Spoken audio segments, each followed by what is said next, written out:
I just wanted to jump on a chance to get back to the adventures that I took before. I'm still the same person that I was before my accident, that I can still have adventures, that I can still push myself. It's given me a sense of accomplishment and the path back to who I was and who I am. The same person before my accident, I just can't use my legs as well as I did before. I mean, there are definitely challenges, but the person hasn't changed. Just how I have to accomplish my goals has changed. I never let anything stop me before my accident, and that's how I want to continue living my life. I consciously, when I'm scuba diving, think about using my hip flexors or engaging my quads, because I not only look at this as an enjoyable adventure, I also look at this as a way to strengthen what I have and as essentially another physical therapy workout.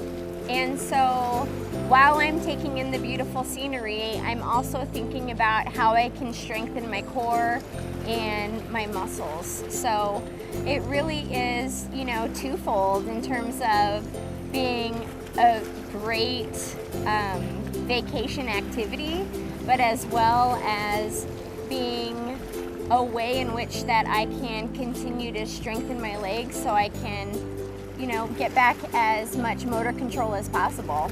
It gives me freedom. And being in the ocean, I'm able to fire those muscles in my legs that are starting to come back, and it's beautiful. Just being under the ocean, swimming around with the fish, looking at the coral, you really don't think that you have any limitations.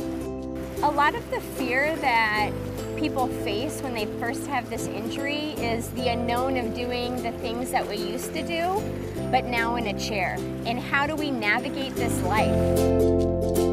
So the scuba diving trip was much more than scuba diving. It was really about problem solving and finding ways to be adventurous and live life to the fullest, even without the use of my legs.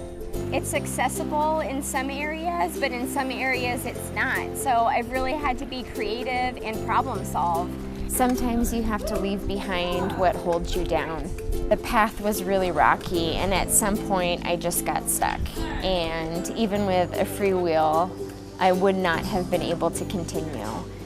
And I remember telling my friends, go ahead, I'll just stay here and wait. I mean, the view was pretty enough, but they just wouldn't leave me behind, and then carried me out of my chair to the cliff, and I just wouldn't have moments like that without people.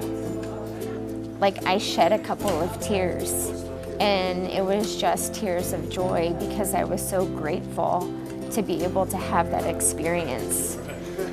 Looking out across the water and, you know, just how high up we were, I was surrounded by people that wanted me to have that experience and who cared about me, and I just knew without them it wouldn't have been possible.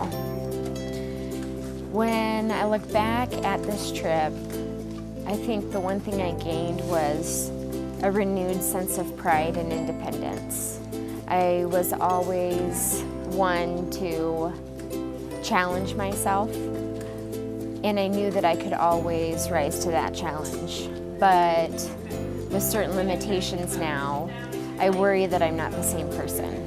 But through trips like this, I'm rediscovering that person and just having to adapt to a different lifestyle to still reach my goals.